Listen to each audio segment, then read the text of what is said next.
Well, basically it depends what type of track you've got. You've got on this track here, you've got two very different types. Here you've got like a canopy, and when you've got a canopy, you don't have to worry so much about the undergrowth growing because of the shade. It basically keeps the vegetation down itself. You occasionally got bramble growing, but you don't have to worry about the weeds and plant life getting up to this high in a couple of weeks when spring, summertime comes along. You cut back on either side and it gives a chance for lots of wild plants and stuff to grow and encroach into the track because it's got a lot more light.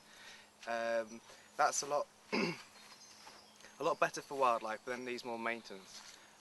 Basically what we do is the tracks we've got, we get it flailed. We sort of get contractors in to flail it once or twice a year, depending on how much it grows and the rainfall and whatnot.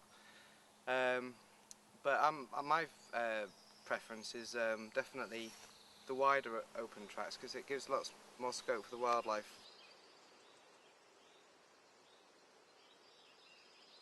So this is a good example of an open area in a woodland. This is next to the track here, but this is gone completely crazy with bracken, which is becoming quite a pain.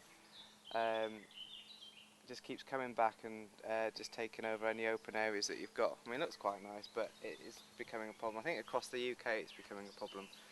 But again, with that, you just it's called bracken beating, I think, beating, and you basically go through with a stick and just whack the tops off them, and then they die down. But again, you've got to keep on top of that.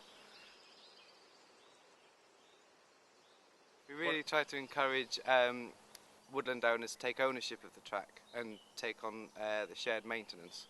It's basically, if everyone gets involved, it's not such a big problem. You know, we've had lots of cases in the past where people have come along and they've just got a few bags of rubble with them from work they've been doing at home or whatever, and they just fill up the ruts as they go, and it tends to work quite well.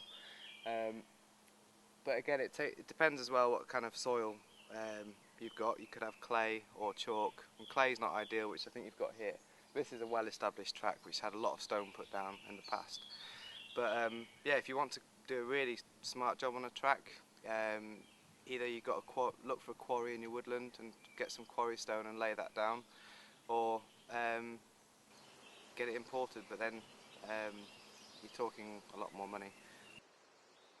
Rutting can be a big problem, but with correct maintenance and a lot of care, it's fine. You know, one very good way of stopping rutting is making sure the track is very dry, that the track is higher than the rest of the ground, and that you've got a culvert or a trench along either side, or just on one side where the higher ground comes, just so the water can drain off. And sometimes you can find that you've got a ditch running alongside, but there's still water on the track. And what you can do then is just literally do a bit of detective work, walk along the track, and find where there's a blockage and where the water's coming onto track. You usually find that you can solve it by just diverting the water back into the trench. And again, another good way of avoiding it is when you do have to go through in wet weather, especially with a 4x4, just make sure you kind of go down in one route, but then sort of try and avoid going down the same route again, and because that just makes the ruts get bigger and bigger.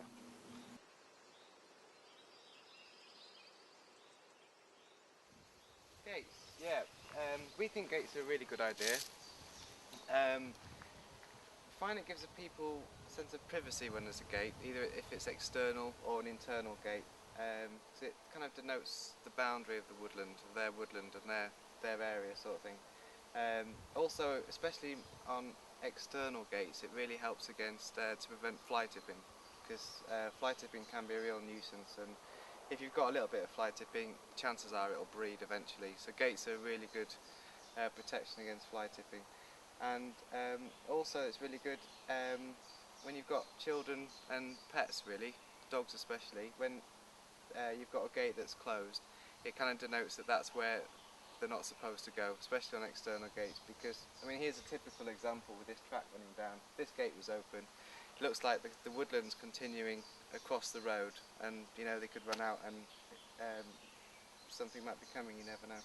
So yeah, we're very much in favour of gates, and also and yeah, keeping a lock on just for safety and just to prevent any situations arising, really.